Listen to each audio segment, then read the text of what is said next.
Morning, everybody. We're going to get started shortly. Thank you all for being on time.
All right, guys, we're waiting on a few more people. Then we're going to go ahead and get started.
right, guys, we're going to go ahead and get started. We are having a few more advisories join us.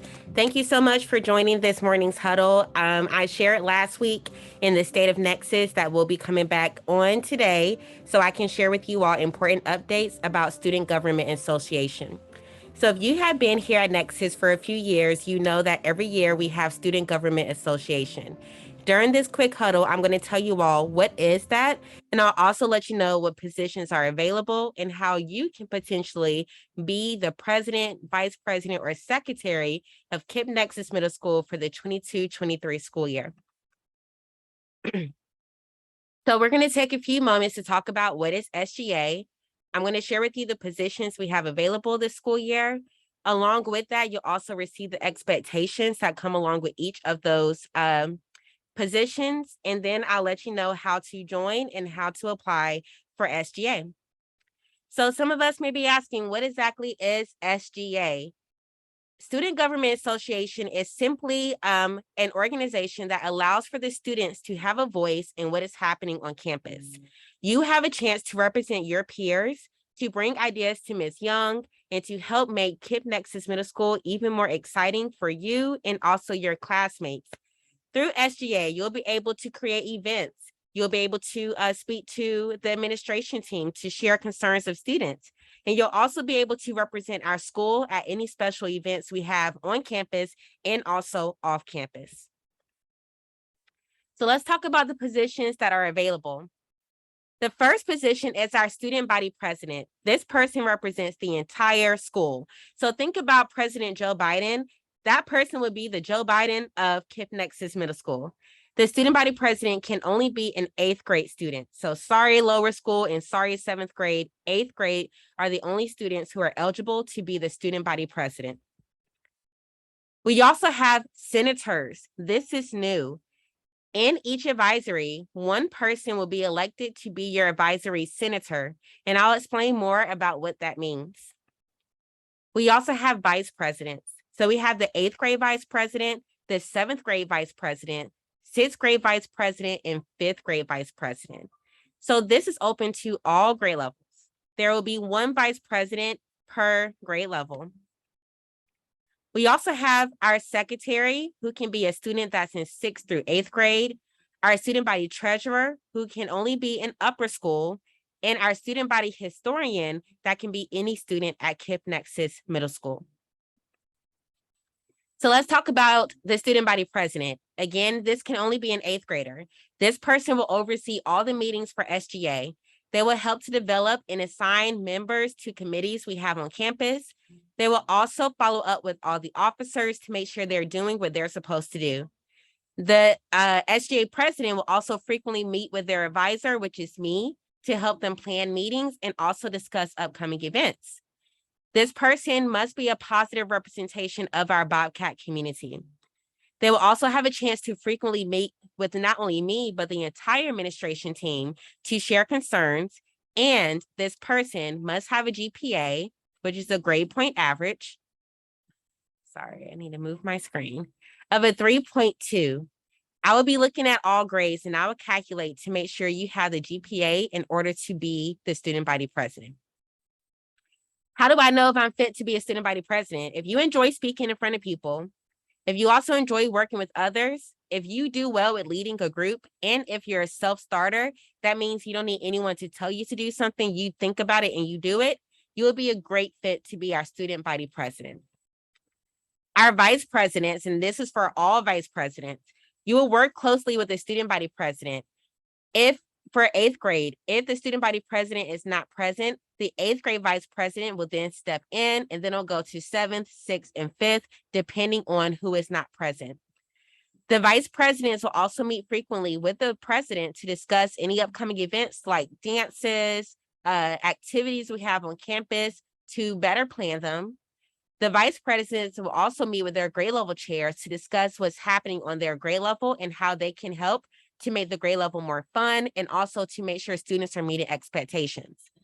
All vice presidents must have a GPA of a 3.0. And again, I will be looking at all grades and I will tell you if you're eligible or not. How do I know if I'm good fit to be a vice president? Just like the president, if you love talking in front of people, if you love working with others, if you're a team player, and if you're a self-starter, the vice president role is the perfect role for you. Again, the vice president is one per grade level, and you represent your entire grade level, and you help us to plan fun events on campus for your grade level and for the entire school. Our secretary, again, can be a sixth grader, a seventh grader, or eighth grader. This person is in charge of taking all the notes in the meetings. They will also send out the minutes to their officers. They will keep all records in a secure place. They will also collect all mail from the front office for SGA, and they'll read through them to let us know what's happening and what's coming to our campus. They will also work closely with a historian to approve all flyers for student events and send out student communication. This person must have a 3.0 GPA. How do I know if I'm a good fit for the secretary role? If you're organized, that means your book bag's not looking a hot mess. That means your locker is not looking a hot mess. If you're organized, you can keep things in order. You will be a great fit for the secretary. If you like typing, writing, or talking to others, whether it's emailing them or texting them or communicating by conversation, you'll be a great fit for this role. If you also are a team player and you're a self-starter, you should consider being the student body secretary. Let's talk about the treasurer. This is where the money resides. So if you want to be the treasurer, you have to be in upper school. Sorry, lower school, but I need someone who's a little bit more responsible and mature to handle money on our campus. So you see Ms. Young doing a lot of money with Food Fridays. The student body treasurer would be helping me to know how much money do we have in our bank for students? How do we need to allocate our funds? Where do we need to be doing more fundraisers? And what type of fundraisers do we need to have on campus? This person will be in charge of managing the budget for Student Government Association to make sure we're spending our money wisely. You must have a 3.0 in order to be the treasurer, and you must have a B or an A in math. I cannot trust anybody to count my money or manage my money if you do not do well in either of your math classes. So again, this is only for my 7th and 8th graders. 5th and 6th grade, you'll have your chance as you continue to go through your years at Nexus. How do I know if I'm a good fit for this? First, you need to know how to do math well. If you cannot do math well, this may not be the best role for you. And that's okay, because Ms. Young was not a math person, so I never went for a treasurer. You need to be organized. You must also be a team player and a self-starter. If all of those 4 things fit you, you'll be a great fit for this role. Our historian is open to all students. This person is the creative person of SGA. They create all the flyers. They take all the pictures. They publicize all the events. That means they advertise the events that we have. They maintain our campus calendar for students, and they work closely with the student body secretary. This person must have a 3.0 GPA. So if you're creative, if you know how to make fun PowerPoints, if you know how to make websites, or if you know how to just be creative, this might be the role for you. And if you know how to navigate social media like TikTok, Instagram, this might be the best role for you. So if you're interested in a historian, the creative side, please apply for it. Lastly, this is a typo, but our last position is our student body senators. The senators will be 1 person per advisory. This means that you're representing your advisory. You come to your advisory to share all updates that we're having. And you also bring concerns, questions, and feedback to SGA from your particular advisory. Again, this is 1 person per advisory, and you must have a 3.0 GPA. So let's talk about the election timeline. Applications for SGA are opening today at 10:44. That is the first lunch we have. Applications will be located outside of my office. There is like a little pink box outside of my office. All applications will be there. Please do not come before 10:44. Please do not ask me for an application. If you don't see it there, that means we ran out, and we'll print some more. But you look at the pink box outside of my office in order to get your application. Applications are due on Halloween, the 31st, and we'll also be posting who is eligible to begin campaigning. Campaigning and voter registration will be from November 1st to 5th, and on November 8th, which is Election Day for the United States, we're also going to have Election Day at Nexus, where you'll vote for who should be in Student Government Association, and we'll be announcing our winners. And I know that's our bell, so I'm about to wrap up. Voter registration is so important. We'll be sending out emails to you all to register to vote. If you do not register to vote, you will not be able to vote on election day. We're teaching you all this now because this is so important in life. If you don't register to vote in life, you cannot vote for the president, the governor, the secretary. You must register in order to have a chance to vote. So be on the lookout for those emails. Voter registration will be closing on November 4th. Quick special announcements before we wrap up. Interim assessments are coming up next week, guys. Science is on November 1st. Social studies is on November 2nd. Math is November 9th. And reading is November 10th. I have a special field trip incentive that I am planning for all students who hit the 2 and 2. So the 2 on 2 is if you get 2 greens on 2 assessments. That's either meets or masters. You'll be eligible for a special field trip we'll be having before we leave for Thanksgiving break. And that special field trip is us going to go see Wakanda Forever and having a day at the mall. So if you get 2 greens in 2 assessments, that's either meets or masters in 2 assessments, you are eligible to go to the movie and mall day when we have it before Thanksgiving break. Lastly, our food drive is happening. I have a special shout out for Jonna. Jonna, thank you for sending all these donations today. Remember, we are receiving donations until November 15th. That's the type on the flyer. The winning grade level will receive a uniform free pass, and the winning advisory will receive a yes day on Miss Young. And I'll have a CFS for what can come along with your yes day. So please help us to continue to bring donations. Please continue to do your best in classes, strive to get in the greens, and you could be rewarded for serving and also for excelling every day. I love you all. I appreciate you. I hope you guys have a fantastic day. See you around campus.